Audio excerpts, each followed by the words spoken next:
FaZe Clan is now sending bills to former members after they've already left.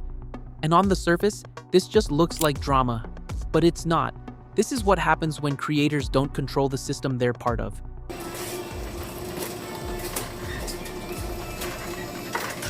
We're not even with them anymore. 4th of July party, 5 grand? Minecraft stream, 22 grand. What? Floor repairs, 300 grand. FaZe Clan was once one of the biggest names in gaming and internet culture. Millions of followers, massive influence, and a brand that defined an era of online content. But recently, things have started to unravel. Creators have been leaving, public disputes have surfaced, and now, former members are reportedly being sent invoices. So, what actually happened? And more importantly, what does this reveal about how the creator economy really works? Here's the simplified version. Over time, multiple creators began distancing themselves from FaZe. Some left quietly, others spoke publicly about contracts and expectations. One of the key issues? Revenue splits. There were claims that creators were expected to give up a percentage of their earnings, sometimes around 20%. And then came the escalation. After leaving, some former members were reportedly sent bills for things like property damage and shared expenses. Now, whether those claims are fully justified or not isn't even the most important part, because the real story isn't the invoices, it's the system behind them. This situation exposes a much bigger problem. Creators build the audience, they generate the views, they bring in the attention, but they often don't control the structure around it. That structure is controlled by contracts. And contracts define everything: who gets paid, how much they get paid, and what happens when someone decides to leave. Early on, many creators sign these agreements with very little leverage, because at that stage, the organization provides exposure, resources, and opportunities.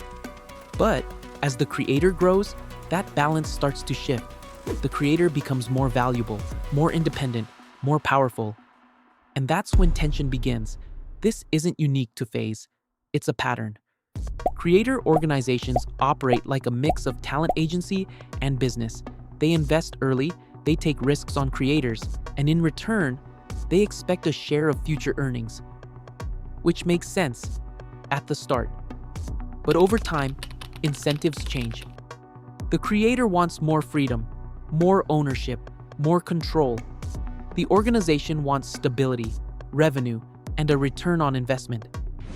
And when those two things stop aligning, conflict is almost inevitable. But not every creator gets caught in this. Some understand the system early.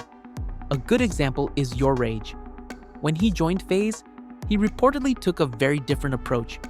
He paid close attention to the contract, he understood the risks, and he made deliberate decisions to protect himself.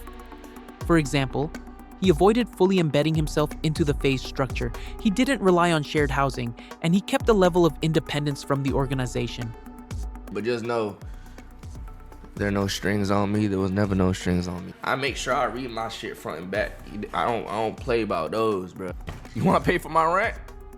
I'm cool, gang. I don't want no leverage on me, cuz.